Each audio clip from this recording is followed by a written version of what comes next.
I remember looking forward to this game. I remember reading previews of it in Computer Games Magazine, drooling over screenshots, and cursing my rotten luck that, as a broke-ass teenager with no disposable income, there was no way I could afford to upgrade my computer in order to run this game anytime soon. After its release, I was able to spend a little bit of time playing it at a friend's house, and there were no two ways about it. It was the best-looking game I'd ever seen in my life. I wasn't able to really give the game the time it deserved and properly play all the way through it until a couple years later, after buying a cheap used Xbox and playing the Collector's Edition port.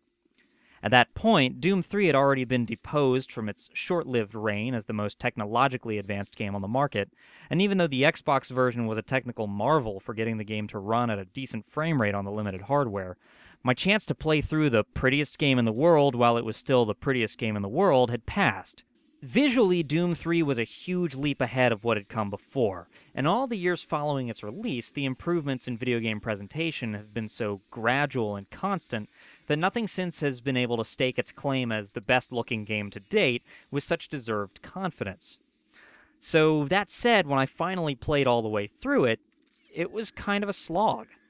It didn't really do much to differentiate itself from any other single-player first-person shooters I had ever played, with the small exception of the usable interfaces for the game's many computer terminals, but even that just seemed to fulfill promises that 3D Realms hadn't delivered on yet from their 2001 trailer for Duke Nukem Forever, rather than introduce any new ideas.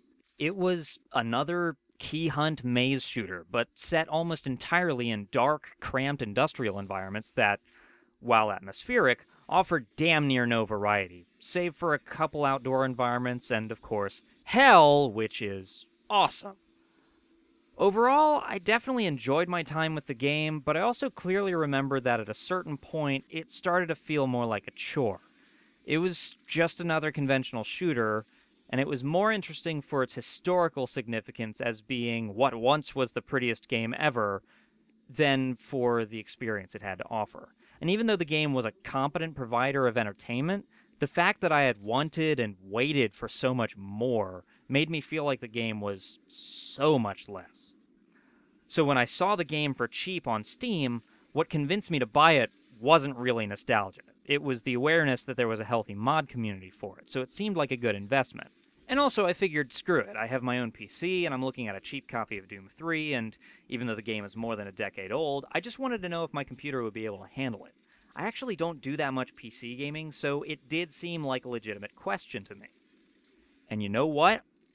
Holy shit, this game is fun!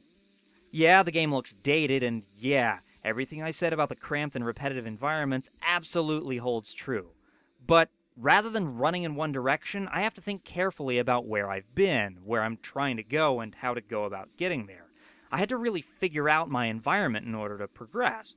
And even though it's actually pretty simple, I feel like a friggin' genius for opening a storage locker using a code I found by reading someone's personal emails. I feel like a badass when I dodge an imp's fireball, duck behind a wall, pull out my shotgun, and then annihilate him with one well-placed shot when he follows me around the corner. I rack my brain when my health is low, trying to remember where the hell is that med kit or health station. And when my ammo is low, every single shot becomes precious, raising the stakes and raising the adrenaline high of another successful kill. These kinds of thrills were normal in 2004. This is what conventional shooters used to be like.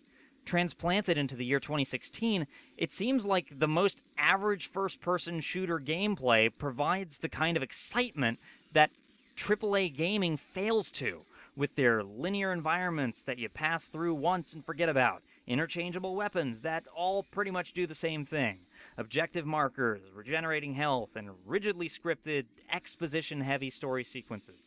That's where our industry is now, and that's what it means to be a conventional shooter right now.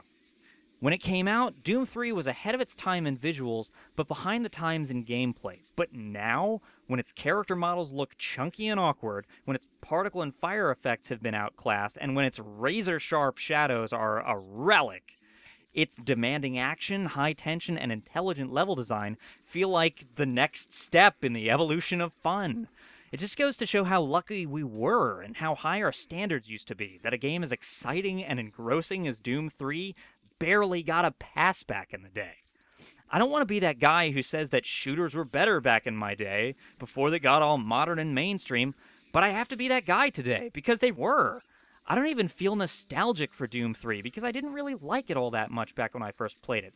But it's 2016, and I had an absolute blast playing through it again, because it's just better than the blur of samey, sandy, loud, weak sauce I've been drowning in. I mean, fuck me, shooters used to be good.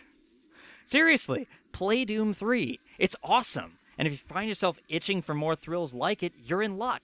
Because Doom 3 is actually just one lesser instance of a superior kind of game.